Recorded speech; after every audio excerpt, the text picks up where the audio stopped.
بسم اللہ الرحمن الرحیم۔ شروع اللہ کے نام سے جو رحمان و رحیم ہے۔ اذا زلزلت الارض زلزالها، جب زمین اپنی پوری شدت کے ساتھ ہلا ڈالی جائے گی، واخرجت الارض اثقالها، اور زمین اپنے اندر کے سارے بوجھ نکال کر باہر ڈال دے گی، وقال الانسان ما لها، اور انسان کہے گا کہ یہ اس کو کیا ہو رہا ہے۔ یومئذ تحدث اخبارها، اس روز وہ اپنے اوپر گزرے ہوئے حالات بیان کرے گی، بأن ربك اوحى لها، کیونکہ تیرے رب نے اسے ایسا کرنے کا حکم دیا ہوگا۔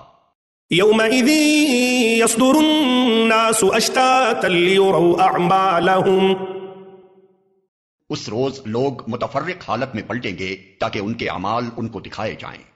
فمن يعمل مثقال ذرة خيرا يره، پھر جس نے ذرہ برابر نیکی کی ہوگی وہ اس کو دیکھ لے گا، ومن يعمل مثقال ذرة شرا يره، اور جس نے ذرہ برابر بدی کی ہوگی وہ اس کو دیکھ لے گا۔